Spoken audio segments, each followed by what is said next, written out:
আল্লাহ বলেন, আমি আল্লাহ তোমাদের উপরে জিহাদকে ফরজ করে দিয়েছি, আর তোমাদের মধ্যে অনেকে জিহাদকে অসহ্য মনে করে যে এই আইনটা আল্লাহ শুধু শুধু চালু করছে। বলেন এরকম মানুষ আছে না নাই? আল্লাহর সিস্টেম বাদ দিয়ে, এই ইহুদি মুশরিকের সিস্টেম দিয়ে কখনো বাংলার জমিতে ইসলাম প্রতিষ্ঠিত হবে না। আল্লাহর জমিনে আল্লাহর দিন ছাড়া কোনো দিনও ইসলাম প্রতিষ্ঠিত হবে না। কথা বলেন ঠিক না ঠিক? আল্লাহর জমিনে আল্লাহর আইন মানতে হবে। আর আল্লাহর আইন যখন একটা আমিরের আনুগত্য করবে, আমির যখন অর্ডার করবে, আমির যখন আদেশ করবে, যখন আল জিহাদ ফি সাবিলিল্লাহ, মানুষ যখন আল্লাহর উদ্দেশ্য করে, দুনিয়ার কোনো মানুষকে দেখানোর জন্য নয়, আল্লাহর জন্য জমিনের মধ্যে ঝাঁপায়া পড়বে, কাফের মুশরিকদের কল্লা কেটে আনবে, তখনই ইসলাম প্রতিষ্ঠিত হবে। কথা বলেন ঠিক না ঠিক? কাফের মুশরিকরা দেখছেন আবু বকর, উমর, ওসমান, আলী এবং তারপরে আবু তলহা, যত সাহাবী ছিল, প্রত্যেকটা সাহাবী ইসলাম ধর্ম গ্রহণ করার আগে সবার আকীদা এটা ছিল যে মুহাম্মদ সাল্লাল্লাহু আলাইহি ওয়াসাল্লামের কল্লা কাটবো না, আউযুবিল্লাহ। এবং যখন তারা ইসলামের মধ্যে দাখিল প্রবেশ করেছে, তখন বলেছে আমার জাতের কসম, আমার মার কসম, বাবার কসম, রসুলকে কাটা নয়, রসুলকে যদি কোনো ব্যক্তি গালি দেয় ওই ব্যক্তিকে পৃথিবীর মধ্যে আমরা রাখবো না। কথা বলেন ঠিক না বেঠে? এই জন্য আল্লাহর হাবিব বলেন, লা ইউমিনু আহাদুকুম হাত্তা ইয়াকুনা আহাব্বা ইলাইহি মিন ওয়ালিদিহি ওয়া ওয়ালাদিহি ওয়ান নাস আজমাইন। আল্লাহ রসুলকে যদি কোনো ব্যক্তি তার স্ত্রী থেকে, বিবি বাচ্চা থেকে, পরিবার পরিজন থেকে যদি মহাব্বত না করতে পারবে, ওই ব্যক্তি ইমানদারও না, মুসলমানও না। কথা বলেন ঠিক না ঠিক?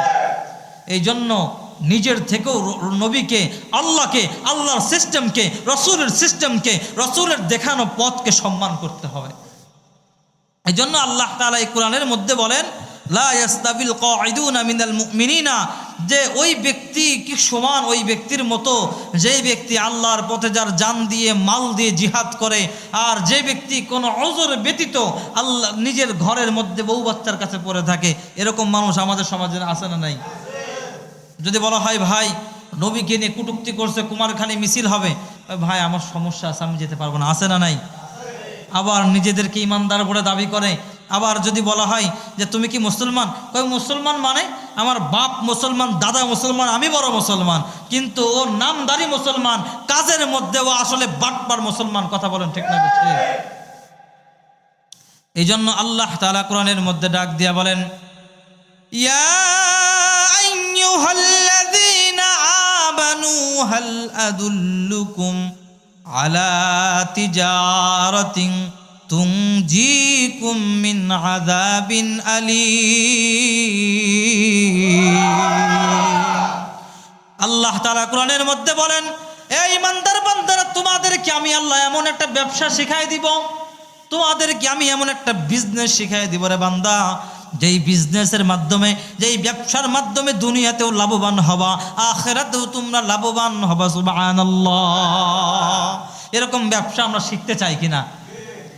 আপনি যদি আমার একটা ব্যবসার উপদেশ দেন আমি তো শুনবই, আর আমার রব যেই ব্যবসা দিচ্ছে সেই ব্যবসায় কোনো লস নাই। কথা বলেন ঠিক না বেঠে?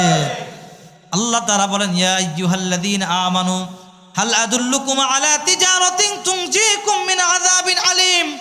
আল্লাহ বলে, বান্দারে তোমাদেরকে আমি আল্লাহ এমন কোন ব্যবসা শিখাই দেব যে ব্যবসা তোমাদেরকে দুনিয়া থেকেও লাভবান বানাবে, আখিরাতেও তোমাদেরকে লাভবান বানাবে। আল্লাহ বলে, আলা তিজারাতিন তুনজিকুম মিন আযাবিন আলীম, যেই ব্যবসার কারণে তোমাদেরকে জাহান্নামের যন্ত্রণাদায়ক আযাব থেকেও আমি আল্লাহ তোমাদের রক্ষা করব। সুবহানাল্লাহ। আল্লাহ পরে বলেন কি ব্যবসাটা? আল্লাহ বলেন, তুমিনুনা বিল্লাহি ওয়া রাসূলিহি ওয়া তুজাহিদুনা ফি সাবিলিল্লাহ। আল্লাহ বলেন, তোমরা আল্লাহর প্রতি ঈমান আনো। মুসলমান ঈমান আনবে কার? মুসলমান কোন নেতাকে অনুসরণ করতে পারে না, মুসলমান কোন পীরকে অনুসরণ করতে পারে না।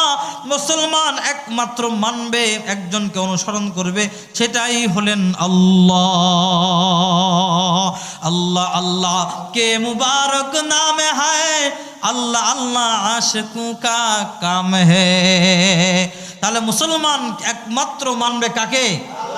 মুসলমান আল্লাহর সামনে ছাড়া দ্বিতীয় কোনো ব্যক্তির সামনে মাথা নত করতে পারে না। মুসলমান কোনো পীরের সামনে মাথা নত করতে পারে না। মুসলমান কোনো বটগাছকে সেজদা দিতে পারে না। মুসলমানকে মনে রাখতে হবে, আমার জীবন, আমার মরণ, কুল ইন্না সলাতি ওয়া নুসুকি ওয়া মাহইয়ায়া ওয়া মামাতি লিল্লাহি রাব্বিল আলামিন। আমার জীবন, আমার মরণ, আমার নামাজ, আমার কুরবানি সব কিছু আমার আল্লাহর জন্য। কথা বলেন ঠিক না বেঠে? তাহলে মুসলমান এই জীবন দিছেন কে? এই জীবনটা নিবেন কে? আল্লাহ।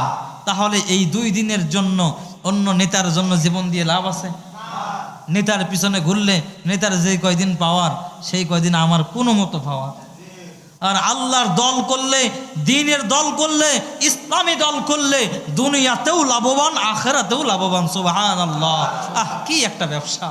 আল্লাহ আমাদের সকলকে এমন বিজনেস করে কবরে যাওয়ার তৌফিক দান করুন। সবাই বলেন আমিন।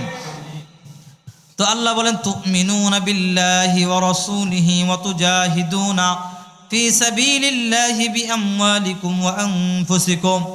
আল্লাহ বলে, বান্দারে, তুমিনুনা বিল্লাহি, তোমাদের মধ্যে যারা ঈমান আনবে, ওয়া রাসূলিহি, এবং রাসূলের প্রতি ঈমান আনবে, রাসূলকে বিশ্বাস করবে, রসুলের দেখা, রসুলের চলা, রসুলের কথা বলা, রসুলের সব কিছু রসুলকে অনুসরণ করে অনুকরণ করবে।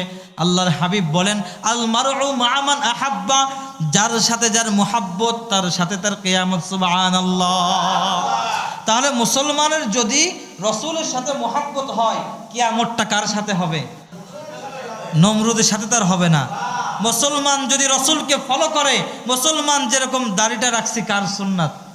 রসুলের সুন্নাত। জুব্বাটা পড়ছি কার সুন্নাত? রসুলের সুন্নাত। লুঙ্গিটা পড়ছি কার সুন্নাত? রসুল নবীর সুন্নাত। অনেকে জানেন না লুঙ্গি কি পরা হয়। অর্থাৎ হাবিবের হাদিসের মধ্যে আসছে, শামাইলে তিরমিজির মধ্যে আসছে, যখন রমজানের শেষ দশক আসতো, সাদ্দা মিজহারুহু, রসুল তার লুঙ্গিকে কোমরের সাথে শক্ত করে বেঁধে ফেলতেন।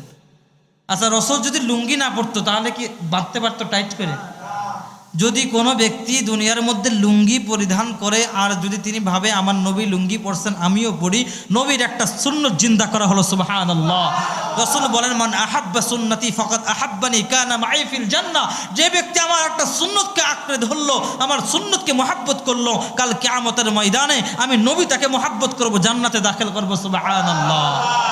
এই জন্য মুসলমানের পদে পদে শান্তি আর শান্তি। সুবহানাল্লাহ। এই শান্তিটা যদি আমরা নিতে পারি, শান্তিটা কি নিতে পারি। আল্লাহ তাআলা পরে বললেন, ওয়াতুজাহিদুনা ফি সাবিলিল্লাহি বিআমওয়ালিহিম ওয়া বিআমওয়ালিকুম ওয়া আনফুসিকুম। আল্লাহ তাআলা বলেন ঈমান আনবে। দেখেন আল্লাহ কি বলে, প্রথমে ঈমান আনবো কার উপরে? দ্বিতীয়ত রাসূলের প্রতি বিশ্বাস করতে হবে, ঈমান আনতে হবে। নাম্বার 3 আল্লাহ বলে বিআমওয়ালিকুম ওয়া আনফুসিকুম। আল্লাহ বলে, বান্দারে, তোমার এবং ধন সম্পদ জীবন দিয়ে আল্লাহর পথে জিহাদ করো। সুবহানাল্লাহ।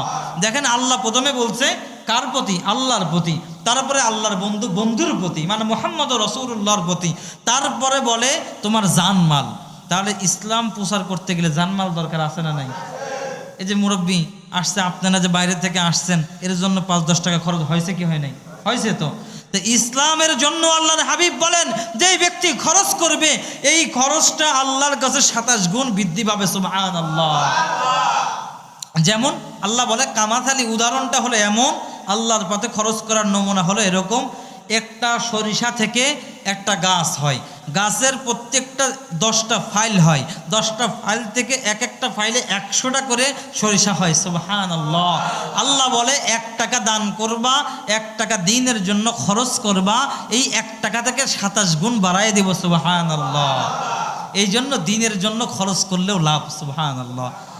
এই জন্য আল্লাহ তাআলা বলেন, যালিকা খায়রুল লাকুম ইন কুনতুম তা'লামুন। এবং আল্লাহ বলে, বান্দারে, তোর যে জীবন দিয়েছি রে বান্দা, এই জীবনটা যদি তুই আমার জন্য কুরবানি করতে পারো, আমার পথে যদি বান্দা জিহাদ করতে পারো রে বান্দা, আমি আল্লাহ তোরে বললাম রে বান্দা, এটাই তোর জন্য কল্যাণ। সুবহানাল্লাহ। ও মুসলমান, নেতা যদি কল্যাণ কয়, নেতারে খুশি রাখার জন্য কত ছবি তুলে নেতার সাথে ফেসবুকে আপলোড দিই, বলি অমুক নেতা আমার ভাই, অমুক নেতা আমার চাচা, অমুক নেতাকে, অমুক নেতার ভাই প্রধানমন্ত্রী বাসায় কাজ করে, এই সূত্র দিয়ে অনেকে চলে। আর আল্লাহ বলে, বান্দারে, যালিকুম খায়রুল লাকুম ইন কুনতুম তা'লামুন।